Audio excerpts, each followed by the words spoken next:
अस्सलाम वालेकुम नाज़रीन, मैं आपका होस्ट ज़ाहिर मुश्ताक डॉगर। आप देख रहे हैं 44 टीवी। खबरों के सिलसिले को आगे बढ़ाते हुए रुक करते हैं कसूर का, जहां से हमें रिपोर्ट कर रहे हैं हमारे एंकर पर्सन सरदार जुवेद आशिक डॉगर। वालेकुम सलाम। अंकल जी, आपका नाम? मोहम्मद इरशाद। अरशाद भाई, आप ये बताइएगा कि आपकी दुश्मनी को कितना देर हो गई? भाईजान दुश्मनी हमारी बहन उधर भी शादीशुदा शादी हुई, हुई। साड़ी दुश्मनी नहीं थी। वो आज चाचा पापा ने थी। यानी कि जिस जहाँ पे आपने अपनी बहन की शादी की, उनकी आपस में दुश्मनी थी?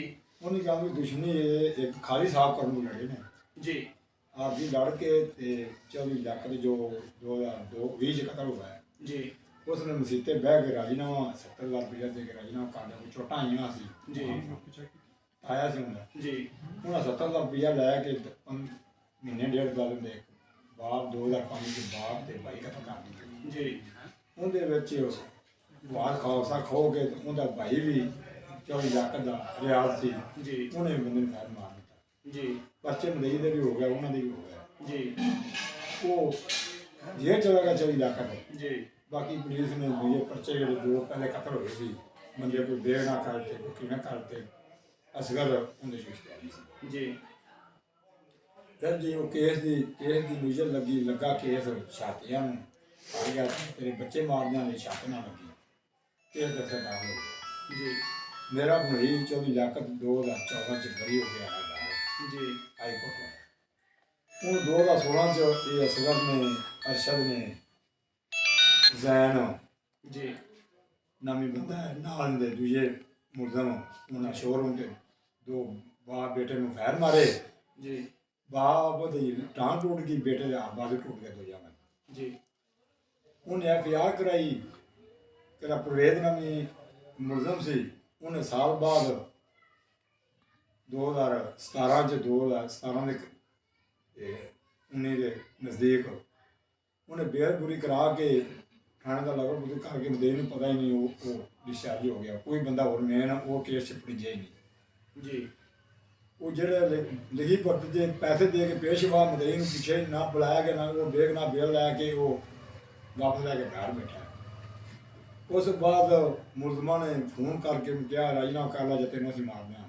जी ਉਹਨੇ ਕੋਈ 101 ਦਰਖਾਸਤ ਦਿੱਤੀ ਡੀਪੀਓ ਨੂੰ, 24 ਲੱਖ ਸਾਹਿਬ ਨੇ जी ਥਾਣੇਦਾਰ ਨੂੰ, ਆਰਪੀਓ ਦੇ ਦਰਖਾਸਤਾਂ ਮੌਜੂਦ ਨੇ। जी ਉਹਦੀ ਸੁਣਾਈ ਨਹੀਂ ਹੋਈ। 2020 ਚ ਬੇਰਹਿਮੀ ਨਾਲ ਰੋਡ ਦੇ ਉੱਪਰ ਜਾ ਕੇ ਜਾ ਰਿਹਾ ਸੀ। जी ਬੇਰਹਿਮੀ ਨਾਲ ਉਹਨੂੰ 17 ਫੈਰ ਮਾਰੇ ਉਹਨਾਂ ਨੇ ਬੇਰਹਿਮੀ ਨਾਲ ਇਸ਼ਤਿਹਾਰੀਆਂ ਨੇ ਮੁਲਜ਼ਮਾਂ ਨੇ ਜਿੰਨਾ ਦੁਸ਼ਮਣੀ ਕੇ ਲਈ ਇਹ ਮਦਈ ਸੀ। जी ਬਾਪ ਭਾਈ ਦਾ ਉਸ ਮੁਲਜ਼ਮ ਨੇ ਇਹਨਾਂ ਕੇ ਦਵਾਜ ਦਿੱਤੀ ਮੇਰਾ ਕੇਸ ਬੜਾ ਸੈਟਅਪ ਕੀਤਾ ਜਾਏ, ਦਫਤਰਦਾਰ ਸੀ ਵੀ ਉਹ ਕੱਟ ਨਿਕਾਲਿਆ ਜਾਏ। ਮੈਂ ਪੈਰ ਨਹੀਂ ਕਰਨਾ ਚਾਹਨਾ, ਪਹਿਲੇ ਮੈਂ ਜੇਲ੍ਹ से मैं पैर नहीं कर सकता। उसके बाद क्या ਉਸ ਤੋਂ ਬਾਅਦ 2016 ਚ ਫੈਰ ਲੱਗੇ। ਉਸ ਤੋਂ ਬਾਅਦ 2016 ਦਾ ਆਦਾ ਵੀ ਮਦਈ ਬਣ ਗਿਆ। ਆ ਵੀ ਮੁਲਜ਼ਮ ਮਜ਼ਰੂਰ ਸੀ, ਬੇਟਾ ਵੀ ਮਜ਼ਰੂਰ ਸੀ। जी ਇਹਨਾਂ ਦਾ ਸ਼ਹਾਦਤ ਗਾੜੀਆਂ ਕਾਲਾ ਤੇ ਮਾਰਦਾਂ ਦੇ 2020 ਚ जी ਰੋਜ਼ਾਨਾ ਦਾ ਮਹੀਨਾ ਸੀ, ਰਮਜ਼ਾਨ ਦਾ ਮਹੀਨਾ ਸੀ।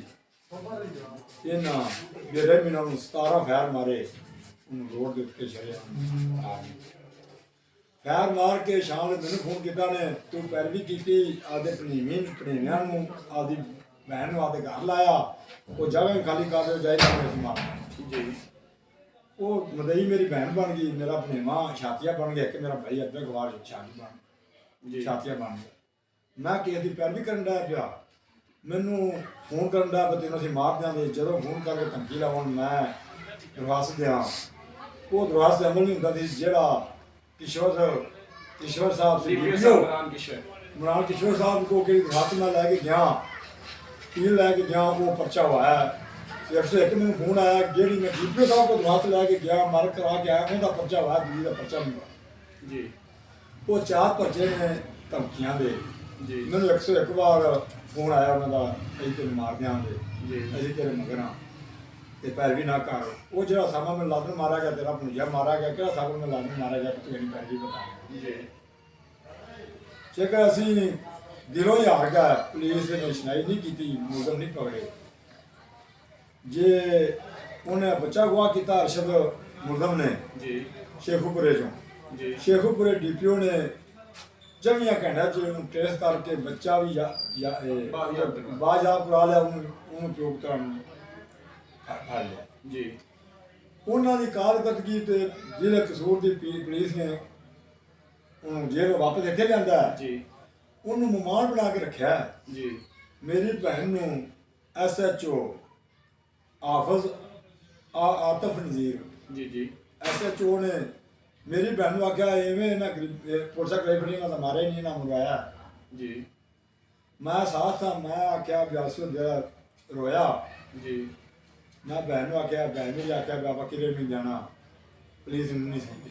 ਜੀ ਅਸੀਂ ਸ਼ੌਕਤ ਬਾਸ ਨਾਲ ਵਾਇਆ ਸਾਡਾ ਦੋਸਤੀ ਦਾ, ਜੀ ਅਸੀਂ ਉਹਦਾ ਤਰਲਾ ਲਿਆ। ਉਹਨੇ DPO ਸਾਹਿਬ ਨੂੰ ਕਿਹਾ, DPO ਸਾਹਿਬ ਨੇ ਇਹਨੂੰ ਕਿਹਾ ਵੀ ਮੈਰਿਟ ਤੇ ਤਫਤੀਸ਼ ਕਰ ਤੇ ਮੈਨੂੰ ਮੈਰਿਟ ਚਾਹੀਦਾ। जी ਉਹਨੇ ਜਨਾਬ ਵਾਲੀ ਉਹਨੂੰ फिर बरामदगी पाई।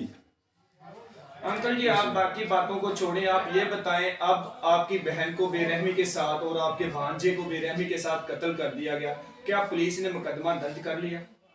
ਹੁਣ ਜਨਾਬ ਲਈ ਪੇਸ਼ੀ ਤੇ ਗਿਆ ਸੀ ਮੇਰਾ ਭਾਈ ਜੀ। ਮੇਰੀ ਭੈਣ ਤੇ ਮੇਰਾ ਭਣੇਵਾ जी ਪੇਸ਼ੇ ਤੋਂ ਜੱਜ ਤੋਂ ਤਰੀਕ ਭੁਗਤ ਕੇ ਪਿਓ ਦੀ 302 ਵਾਲੀ ਵਾਪਸ ਆ ਰਿਹਾ ਸੀ। जी ਤਿੰਨਾਂ ਕਿਹੜੇ ਇਸ਼ਤਿਹਾਰੀ ਸੀ ਮੁਲਜ਼ਮਾਂ ਨੇ बेरहमी से कत्ल किया। नहीं कत्ल तो कर दिया, मेरे कहने का मकसद है कि मुकदमा दर्ज हो गया, FIR होगी। क्या पुलिस ने अभी तक किसी मुजरम को पकड़ा? एक मुजरम पकड़ा गया, एक अभी फरार है, बाकी फरार ने। इश्तिहारी जो 2005 का इश्तिहारी आपने रोड को ब्लॉक किया हाँ जी। बहुत ज्यादा, यानी कि यहाँ पुलिस की नफरी पहुंची, हाँ जी। तो रोड को क्लियर पुलिस वालों ने कैसे करवाया? आपके साथ क्या मामला तय हो गए? जहाँ पुलिस ने सानू जनाब वाली असी इतजाज करते था पुरअमन जी। इतजाज ਅਸੀਂ ਜਾ ਰਹੇ ਸਾਂ ਲਾਸ਼ਾਂ ਲੈ ਕੇ ਹਾਈਕੋਰਟ जी ਸਾਨੂੰ ਰਾਜ ਰਕਾਬਾ ਪੇਸ਼ ਕਰ ਦੇਗਾ जी ਛਾਂਗੇ ਮੰਗੇ ਜ਼ਿਕਰਾ ਕਰਨ ਉੱਥੇ ਪੁਲਿਸ ਨੇ ਸਾਡੇ ਉੱਤੇ ਤਸ਼ੱਦਦ ਕੀਤਾ। जी कुछ लोग आपके गिरफ्तार भी हो गए, ਅਸੀਂ ਸਭ को मैं भी गिरफ्तार हूँ। आपको भी गिरफ्तार कर लिया मुझे गया, भी गिरफ्तार किया आपकी गया। बहन को कत्ल किया गया, आपके हाँ। भांजे को कत्ल किया गया और उल्टा आपको ही गिरफ्तार कर लिया। मेरी बहना दे तशद्दुद हुआ है, जी मुझे हमसे मुझे पर भी तशद्दुद हुआ है, जी मेरे भाई से तशद्दुद हुआ है, मेरे भणेवे से तशद्दुद हुआ है, जी साढ़े सारा तशद्दुद हो गया। सानू लॉक अप कर दिया, बंद कर दिया गया। जी उसके बाद कैसे ये मामला तय हो गए पुलिस वालों के साथ? उससे बाद पुलिस धमकी ना दे सी FIR कराओ जी ਤੇ ਫਿਰ ਵਰਨਾ ਤੁਹਾਡਾ ਪਰਚੇ ਦੇ ਜਾਣੇ। ਮੈਂ FIR ਕਿਸ ਤਰੀਕੇ ਦੇ ਕਰੀਏ? पहले भी FIR हुई है मगर पहले कार्रवाई FIR कोई सुनवाई नहीं हुई। FIR करवाने का मकसद क्या होता है कि सुनवाई हो, अगर गरीब की सुनवाई नहीं है तो FIR करवाने का खाली कागज रद्दी को पुर करने का लिखने का कोई मकसद तो नहीं ना। ਅਸੀਂ ਆਹ ਵੀ ਅਸੀਂ FIR ਨਹੀਂ ਕਰਾਂਗੇ, ਸਾਨੂੰ ਮਜਤਾ ਦੇ ਦਿਓ, ਅਸੀਂ ਅੱਜ ਦਿਖਾ ਲੈਂਦੇ। जी FIR ਕਰਾਵੇ ਹੀ ਨਹੀਂ, ਜੋ जी। ਕਾਰਗੁਜ਼ਾਰੀ ਕੋਈ FIR ਕਰਾਵੇ ਹੀ ਨਹੀਂ। जी ਇਹਨਾਂ FIR ਨਾ ਕਰਾਓ ਤੁਹਾਡੇ ਪਰਚੇ ਦੇ ਜਾਂ जी ਅਸੀਂ ਜੇ ਤੁਸੀਂ ਸਾਡੇ ਅਸੀਂ ਨਹੀਂ ਕਰਾਂਦੇ ਦੇ ਦਿਓ ਪਰਚੇ ਸਾਡੇ, जी ਸਾਨੂੰ ਮਾਰ ਹੀ ਦਿਓ भी। वेरी सेम बात है, एक फैमिली के 6 अफराद को बेरहमी के साथ कत्ल किया जाता है, अगर फिर भी सुनवाई नहीं हो रही, उल्टा पुलिस वाले उस मुतासरा फैमिली पे तशद्दुद कर रहे हैं, तो इससे इंसान मर जाना ही बेहतर है। जनाब जी वो ਅਸੀਂ ਫਿਰ DPO ਸਾਹਿਬ ਆਏ ਨੇ। जी DPO ਸਾਹਿਬ ਨੇ ਸਾਨੂੰ ਆਖਿਆ ਵੀ ਮੇਰੇ ਤੇ ਇਤਬਾਰ ਕਰੋ, जी ਮੈਂ ਤੁਹਾਨੂੰ 3 ਦਿਨਾਂ ਦੇ ਵਿੱਚ ਬੰਦੇ ਫਾੜ ਕੇ ਦੇਣਾ। जी तो तो अभी कितने दिन हो गए हैं? अब दूसरा दिन एक दिन का टाइम बाकी है। अगर DPO साहब एक दिन के बाद यानी कि मुजरमों को नहीं पकड़ते तो क्या आपके गांव वाले और आप लोग क्या दोबारा रोड पे आ जाएंगे? साढ़े मुद्दों ना पकड़ेगा इंशाल्लाह।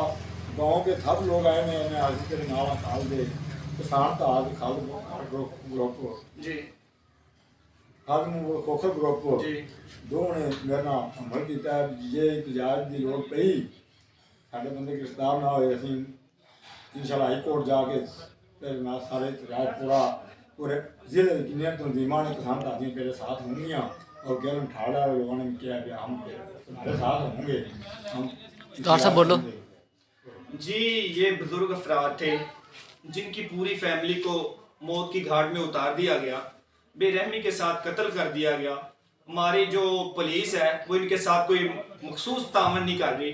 इनका आला हकाम से ये मुतालबा है कि मेरे साथ इंसाफ किया जाए, मेरी पूरी फैमिली को कत्ल कर दिया गया, मेरी जान को खतरा है, मुझे सिक्योरिटी दी जाए। मुझे तहफ़्फ़ुज़ दिया जाए। मैं पाकिस्तान का बसने वाला शहरी हूँ, पाकिस्तान का रहने वाला शहरी हूँ। मैं भी एक पाकिस्तान का मुखलिस शहरी हूँ। मैं पाकिस्तान में जितने भी टैक्स हैं वो पे करता हूँ। अगर मैं यहाँ पर सेफ नहीं, मेरी फैमिली सेफ नहीं, तो मुझे तहफ़्फ़ुज़ दिया जाए। तो मेरी भी आला हकाम से ये अपील होगी कि फौरी तौर पे बाबा जी को तहफ़्फ़ुज़ दिया जाए और इनके साथ इंसाफ किया जाए। जिन लोगों ने दरिंदा सिर्फ इंसानों ने, उनको इंसान कहते हुए मुझे शर्मिंदगी फील हो रही है। ऐसे इंसानों को दरिंदा बोल सकते हैं जिन्होंने एक छोटी सी बात पे 6 अफराद को जिंदगी की बाजी से दूर कर दिया, दरिंदगी का निशाना बनाते हुए बेरहमी के साथ उनको कत्ल कर दिया गया। इनको सरेआम सजाए मौत होनी चाहिए। जो लोग ये गरीब लोगों के साथ तशद्दुद करते हैं, जुल्म करते हैं। तो इसी के साथ अपने मेजबान सरदार जवेदा शुगुर को दीजिए इजाजत। अल्लाह निगहबान।